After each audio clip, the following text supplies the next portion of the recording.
Like या फिर dislike कर दिया करें। तो मूवी की स्टार्ट होते ही हम एक काफी बड़े तूफान में एक आदमी को देखते हैं जिसका नाम फिंच होता है और उस टाइम उसने यूवी सूट पहना हुआ था। तब उसका रोबोट उसे बताता है कि यहाँ पर यूवी रेडिएशन काफी हाई है। इसके बाद फिंच एक स्टोर के अंदर चला जाता है और यहाँ पर उसके साथ उसका रोबोट भी था जिसका नाम डच होता है। फिंच देखता है कि उस स्टोर में काफी सारे लोगों की डेड बॉडीज थी। इसके बाद उसका रोबोट यानी डच वहाँ से चीजें उठाने लगता है। वहाँ पर फिंच को डॉग्स की फूड भी मिलती है जिसे वो ले लेता है। इसके बाद फिंच अपने वैन में बैठकर वहाँ से चला जाता है और यहाँ पर हमें पूरे शहर का सीन दिखाया जाता है जहाँ पर सब कुछ डिस्ट्रॉय हो चुका था और वहाँ की हालत काफी खराब थी क्योंकि कुछ टाइम पहले ओजोन लेयर के जाने की वजह से टेम्परेचर काफी बढ़ गया था और यूवी रेडिएशन की वजह से लोग बाहर नहीं निकल सकते थे। इसी वजह से कुछ लोगों के अलावा सारे लोग मारे जा चुके थे। इसके बाद फिंच मैप देखता है जहाँ उसे पता चलता है कि वो हर जगह से खाना ले चुका है, लेकिन फिर भी वो सामान ढूंढने के लिए आगे बढ़ता है। लेकिन तभी वो सामने से तूफान को आता हुआ देखता है, इसीलिए वो किसी और रास्ते से जाकर शहर से निकलने लगता है, लेकिन वो तूफान उनके पीछे ही होता है। इसके बाद जब फिंच एक जगह पर गाड़ी रोकता है तो वहाँ पर तूफान आ जाता है। तब फिंच और उसका रोबोट यानी डच किसी तरह आगे बढ़ते हैं। इसके बाद फिंच डच को एक रूम में लेकर जाता है जहाँ पर वो खुद को और उसे साफ करता है। यहाँ पर हम ये जान पाते हैं कि फिंच काफी बीमार है क्योंकि उसे टीबी होती है। अब यहाँ पर हम ये भी जान पाते हैं कि जिस बिल्डिंग में अभी वो लोग होते हैं उसे फिंच ने अपना घर बनाया होता है। इसके बाद फिंच अपने डॉग से मिलता है। यहाँ हम देखते हैं कि वो दोनों एक दूसरे से काफी प्यार करते थे। इतनी ही देर में डच वहाँ पर वो सामान लेकर आता है जो कि उन्होंने स्टोर से लिया था। यहाँ पर फिंच अपने डॉग को खाना खिलाता है जो कि उसने स्टोर से लिया था। इसके बाद फिंच जब अपना खाने का सामान देखता है तो उसे पता चलता है कि उसके पास तो खाने का सामान बहुत थोड़ा ही रह गया है। इसके बाद फिंच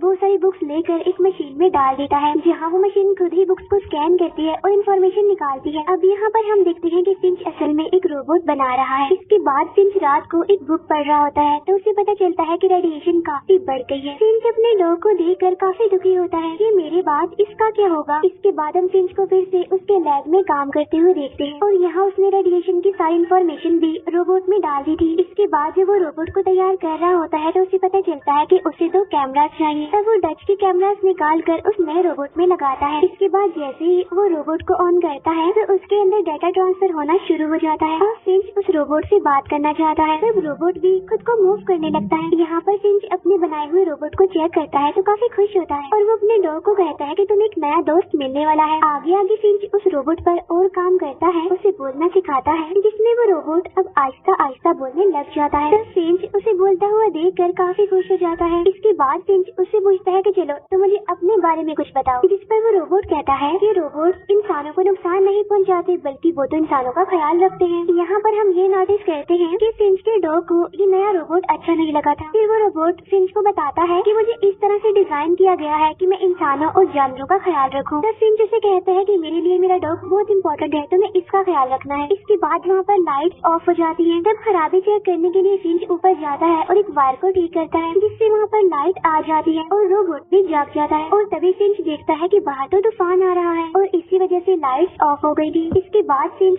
जब रोबोट के पास आता है तो रोबोट उसे बताता है कि काफी बड़ा तूफान आने वाला है और 24 घंटों तक वो तूफान हम तक पहुँच जाएगा और हम नहीं बच पाएंगे उसमें, क्योंकि वो करीब 40 दिनों तक यहाँ पर रहने वाला है। तभी सुनकर फिंच समझ जाता है कि उन्हें यहाँ से निकलना होगा। खाना खाने के बाद फिंच सोचता है कि उसने आगे क्या करना है, यानी आगे कहाँ पर जाना। लेकिन यहाँ पर अभी उसका एक काम अधूरा था क्योंकि उसने तो रोबोट की पूरी बॉडी भी तैयार करनी थी अभी। इसके बाद वो सैन फ्रांसिस्को जाने का सोचता है और तभी फिंच के मुंह से खून आता है जिसकी वजह से वो काफी दुखी हो जाता है। इसके बाद फिंच उस रोबोट की बॉडी भी तैयार कर लेता है। वो रोबोट अपने हाथों को देख रहा होता है। फिंच उस रोबोट को चलना सिखाता है और जब रोबोट चलना स्टार्ट करता है तो फिंच उसे अपने पीछे आने के लिए कहता है और फिर देखते ही देखते वो रोबोट काफी अच्छे से चलने लगता है जिसकी वजह से फिंच काफी खुश होता है।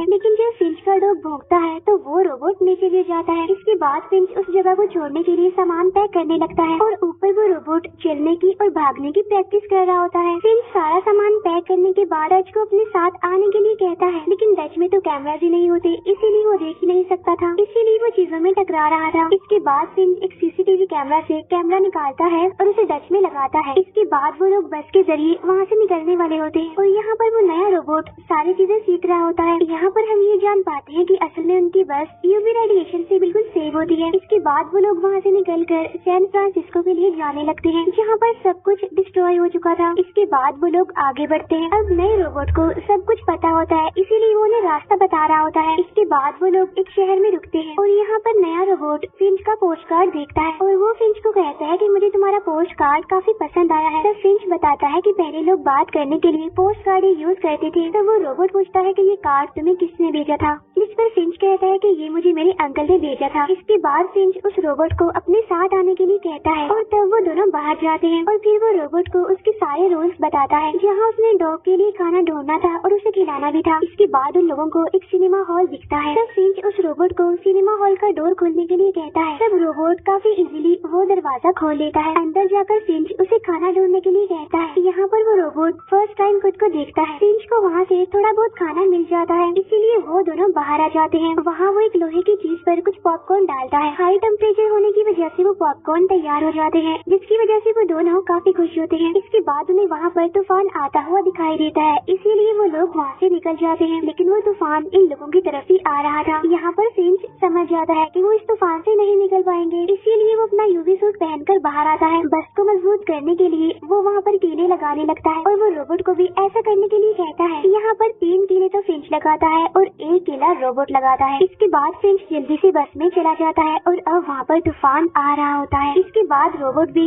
बस के अंदर आ जाता है। तूफान आने पर वो बस की चीजों को पकड़ लेते हैं। उनकी बस अब तूफान की लपेट में आ जाती है, इसीलिए वो हवा में उड़ने लगती है और इसी वजह से 3 कीले निकल जाते हैं, लेकिन अभी भी वहीं पर गड़ा हुआ था। फिर वहाँ से तूफान जाने के बाद बस अपनी जगह पर आ जाती है। वो लोग बिल्कुल सही सलामत होते हैं, उन्हें कोई भी चोट नहीं आती। इसके बाद फिंच और वो रोबोट बाहर आते हैं। तब फिंच देखता है कि सारे कीले निकल चुके थे, लेकिन जो कीला उस रोबोट ने लगाया है वो नहीं निकला, इसीलिए वो उस रोबोट की तारीफ करता है। अब यहाँ पर एक टायर टूट गया होता है और जब रोबोट उस टायर को लाता है तो उन्हें पता चलता है कि टायर लगाने के लिए उनके पास जैक तो है ही नहीं। फिंच की बात उस रोबोट को बताता है कि बगैर जैक के हम टायर को फिक्स नहीं कर सकते। यहाँ पर हम देखते हैं कि वो रोबोट उस पूरी बस को उठा लेता है और फिर वो फिंच को टायर लगाने के लिए कहता है। तब यहाँ पर फिंच इजीली टायर को लगा लेता है। यहाँ पर फिंच फिर से रोबोट की तारीफ करते हुए उसे कहता है कि तुम एक अच्छे जैक बन सकते। यहाँ पर फिंच उस रोबोट को कहता है कि तुम अपना नाम जैक ही रख लो। तो वो रोबोट कहता है कि नहीं, मुझे अपना नाम विलियम शेक्सपियर रखना है। तो फिंच कहता है ओ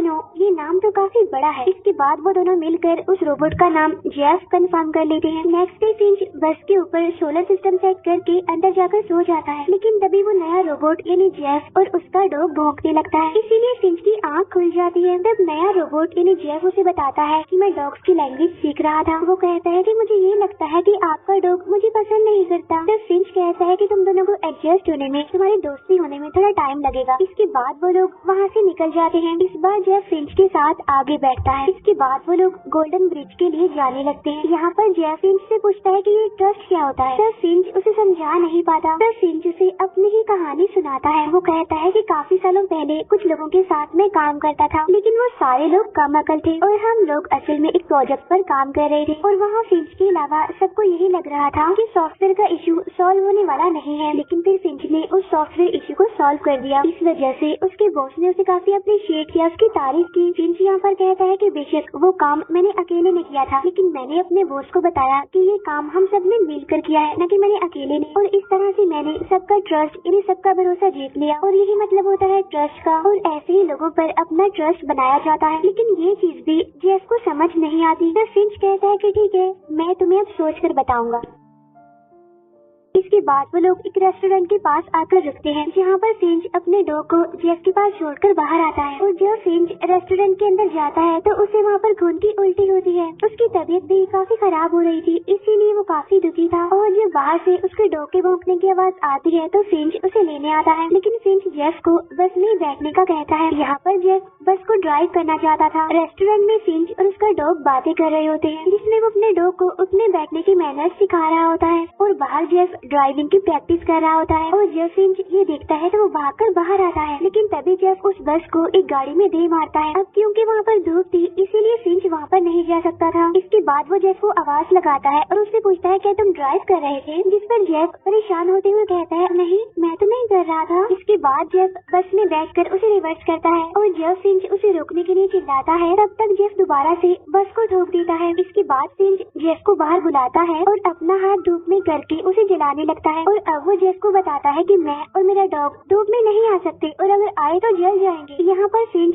जेफ पर गुस्सा करता है कि तुम्हें मैंने सिर्फ एक काम दिया था बस का ख्याल रखने का और तुमने वो भी ठीक से नहीं किया। फिंच इस पर काफी भड़कता है जिसकी वजह से जेफ को काफी बुरा लगता है। इसके बाद वो लोग बस में बैठकर आगे बढ़ जाते हैं। इसके बाद फिंच जेफ को बस चलाने देता है और फिर देखते ही देखते जेफ बिल्कुल ठीक गाड़ी चलाने लगता है। तब इस बात की वजह से फिंच काफी खुश होता है। इसके बाद वो जेफ को 50 किलोमीटर की स्पीड पर बस को चलाने के लिए कहता है। तब जेफ ऐसा ही करता है और वो लोग आगे बढ़ते हैं। इसके बाद रात को वो एक जगह पर रुकते हैं जहाँ जेफ को आसमान काफी खूबसूरत लगता है। तब फिंच उसे बताता है कि ओजोन लेयर के जाने के बाद चीजें काफी बदल चुकी हैं और अक्सर ऐसा होता है कि आसमान ऐसे ही खूबसूरत दिखता है। यहाँ पर जेफ उससे पूछता है कि अगर रात में खतरा होता है तो हम दिन में सफर क्यों नहीं कर सकते, जिस पर फिंच कहता है कि इसकी एक वजह है क्योंकि रास्ते में काफी खतरा होता है और वो खतरा होता है इंसानों का। यानी रात में बेशक हम यूवी रेडिएशन से बच जाएं, लेकिन हमें इंसानों का खतरा होता है और किसी भी इंसान पर हमें भरोसा नहीं करना चाहिए। यहाँ पर फिंच को खांसी होती है इसीलिए वो सोने के लिए चला जाता है, जिस पर जेफ कहता है कि मैं बाहर ही रुकूंगा। नेक्स्ट डे जेफ को कोई आवाज सुनाई देती है इसीलिए वो बस में जाता है जहाँ पर वो देखता है कि फिंच को खून की उल्टियाँ आ रही है और वो काफी बीमार भी है। फिर यहाँ पर जेफ उससे पूछता है कि आपकी हेल्प करने के लिए मुझे क्या करना चाहिए। तब फिंच उसे डॉक्टर को बुलाने के लिए कहता है। इसके बाद जेफ अपनी नॉलेज को देखता है जो कि उसे बुक से मिली थी। तब उसके मुताबिक वो फिंच के सर पर गीला कपड़ा रखता है। यहाँ पर वो फिंच का काफी ख्याल रखता है और उसे ऐसा करता फिंच का डॉग भी देख रहा था। अब फिंच की तबीयत भी आहिस्ता आहिस्ता ठीक होने लगती है। इसके बाद जेफ बस चलाकर एक मॉल के पास आ जाता है। इसके बाद वो देखता है कि फिंच तो सो रहा है, इसीलिए वो पहले वाले रोबोट इन डच को बाहर निकालता है और उसके साथ खाना लेने के लिए बाहर जाता है। इसके बाद वो दोनों मॉल के अंदर जाकर सामान इकट्ठा करने लगते हैं। उधर बस में फिंच की आँख खुल जाती है और जब वो बाहर देखता है तो डर जाता है। जहाँ जेफ खाने का सामान इकट्ठा कर रहा था फिंच यूवी सूट पहनकर मॉल में आ जाता है। डच को खाने की चीज का एक पैकेट दिखता है इसीलिए वो उसे उठाने जाता है तो गिर जाता है और वो एक चीज में फंसकर टूट जाता है। तब उसकी आवाज सुनकर फिंच वहाँ पर आता है। तब वो देखता है कि डच तो टूट गया है इसीलिए अब फिंच उसे ऑफ कर देता है। इसके बाद फिंच को एक जगह से आवाज आती है इसीलिए वो चेक करने के लिए वहाँ पर जाता है। तब उसे वहाँ पर जेफ मिलता है जो कहता है कि मैं सामान इकट्ठा कर रहा हूँ। तब फिंच उसे कहता है कि हम लोग सामान जमा करने के लिए कहीं पर भी नहीं रुक सकते और ये जगह खतरे से खाली नहीं है, इसीलिए वो दोनों बस में बैठकर वहाँ से चले जाते हैं। यहीं पर वो नोटिस करती है कि गाड़ी उनका पीछा कर रही है, इसीलिए फिंच वहाँ से निकलकर सिटी एरिया में आ जाता है।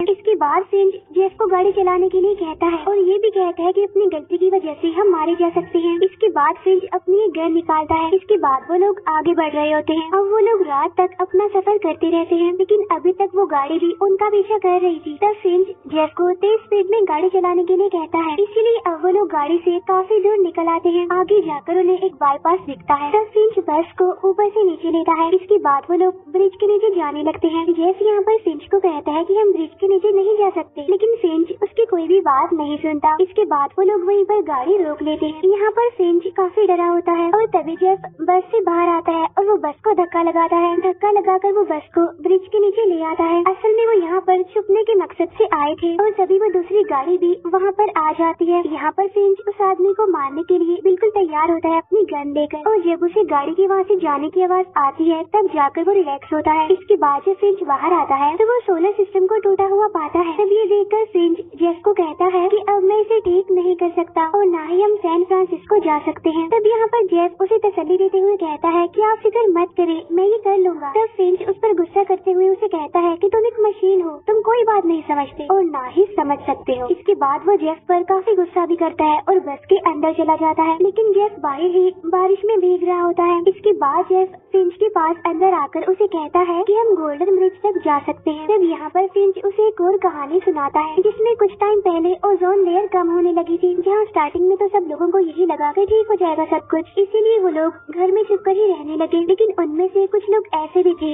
जिन्हें पता था कि कुछ भी ठीक नहीं होने वाला, इसीलिए वो लोग समझदारी करते हुए सामान जमा कर रहे थे और उन्हीं में से एक मैं भी था। फिंच कहता है कि जब मैं सुपर मार्केट से सामान जमा कर रहा था तो मुझे वहाँ पर एक छोटी बच्ची मिलती है जो कि अपनी मदर के साथ होती है। उस बच्ची की मदर ने उसे गन दी होती है और कहा होता है कि बेटा अगर तुम्हें कोई भी दिखे तो उसे शूट कर देना। तब ये देखकर मैं समझ गया कि अगर मैं उनकी हेल्प करने के लिए जाऊंगा भी तो वो मुझे मार देंगे, इसीलिए मैं वहीं पर छुपा रहा। लेकिन फिर इसके बाद उसके पास एक आदमी आया जिसके पास एक गन थी और उसने बहुत सारी गोलियां चला दी वहाँ पर। लेकिन इससे पहले कि मैं कुछ कर पाता तब तक काफी देर हो चुकी थी क्योंकि वो बच्ची और उसकी मदर मारी जा चुकी थी। लेकिन जब मैं वहाँ पर गया तो उस बच्ची का बैग हिल रहा था। तब उसे चेक करने पर मुझे ये डॉग मिला और तभी से हम एक दूसरे के साथ हैं। वो कहता है कि उस बच्ची और उसकी मदर का मैं ख्याल नहीं रख पाया, लेकिन उनके गुजर जाने के बाद मैं उनके डॉग का ख्याल आज तक रख रहा हूँ और यही वजह थी कि मैंने तुम्हें बनाया था ताकि तुम मेरे बाद मेरे डॉग का ख्याल रखो। नेक्स्ट डे वो लोग अपने सफर पर आगे बढ़ते हैं जहाँ पर फिंच काफी बीमार होता है, इसीलिए वो रेस्ट कर रहा होता है। यहाँ पर जेफ उन्हें सैन फ्रांसिस्को लेकर जा रहा था जिसमें वो फिंच के पोस्ट कार्ड को देखता है और उस कार्ड के पीछे डैड लिखा हुआ था और जब वो बाकी कार्ड चेक करता है तो उस पर कुछ भी नहीं लिखा हुआ था। इसके बाद एक तितली उनकी बस से टकरा जाती है। तब ये देखकर जेफ बस को रोक देता है क्योंकि वो तितली बाहर धूप में भी सर्वाइव कर रही थी। तब ये दिखाने के लिए वो फिंच को वहाँ पर बुलाता है। इसके बाद फिंच जब अपना हाथ बाहर निकालता है धूप में तो उसे कुछ भी नहीं होता। असल में ओजोन लेयर अब वापिस आ चुकी थी जिसकी वजह से यूवी रेडिएशन का असर भी खत्म हो चुका था। इसके बाद फिंच बाहर आता है और यहाँ पर जेफ काफी खुश होता है। फिंच सूरज को देखता है और उसकी रेस को फील करता है।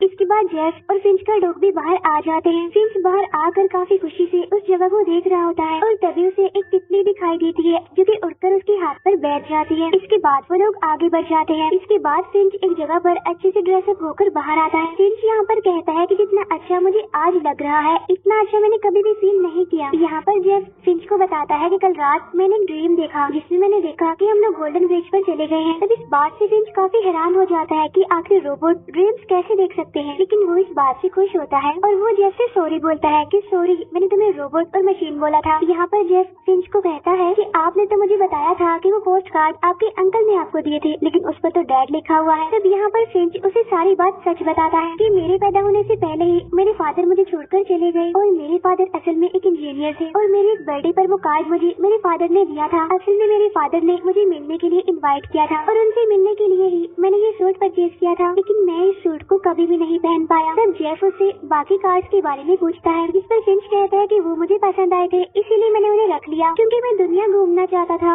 लेकिन अपने सिटी के अलावा मैं कभी भी कहीं पर नहीं गया। यहाँ पर फिंच ये भी कहता है कि गोल्डन ब्रिज पर खड़े होकर अच्छा फील करना ह्यूमंस का एक अच्छा एक्सपीरियंस है। तब जेफ उसे कहता है कि हम भी वहाँ पर जरूर जाएंगे, जिस पर फिंच कहता है कि नहीं मैं नहीं जा सकता क्योंकि मैं मरने वाला हूँ। तब ये सुनकर जेफ काफी दुखी होता है। फिंच जेफ को कहता है कि तुम मुझसे प्रॉमिस करो कि मेरे मरने के बाद मेरे डॉग का ख्याल रखोगे, जिस पर जेफ कहते हैं हाँ प्रॉमिस, मैं इसका बहुत ख्याल रखूंगा। इसके बाद फिंच जेफ को उसके डॉग के साथ खेलने के लिए कहता है, लेकिन वो डॉग जेफ के साथ नहीं बल्कि फिंच के साथ ही खेल रहा था। वो बार बार बॉल ला कर फिंच को ही दे रहा था। तब ये देखकर जेफ समझ जाता है कि वो डॉग उसे पसंद नहीं करता। तब फिंच कहता है कि बेफिक्र रहो, आहिस्ता आहिस्ता वो तुम्हारे साथ एडजस्ट हो जाएगा। इसके बाद फिंच को एक बार फिर से खून की उल्टी आती है। तब जेफ उसे बस की तरफ ले जाने लगता है। यहाँ पर फिंच और जेफ एक दूसरे को गले मिलते हैं। इसके बाद फिंच जब बस में जा रहा होता है तो उसका डॉग भी उसके साथ ही चला जाता है। अंदर जाकर वो दोनों खेलने लगते हैं, जिसकी वजह से जेफ काफी अकेला फील करता है और काफी दुखी होता है। इसके बाद फिंच बस के अंदर सो जाता है और बाहर जेफ सारा सामान इकट्ठा करने में बिजी होता है। रात को फिंच का डॉग रोने लगता है। तब ये देखकर जेफ समझ जाता है कि फिंच मर चुका है। इसके बाद जेफ फिंच की डेड बॉडी और उसके यूवी रेडिएशन सूट को भी जला देता है। अब यहाँ फिंच के मरने की वजह से जेफ और उसका डॉग काफी दुखी होते हैं। Next day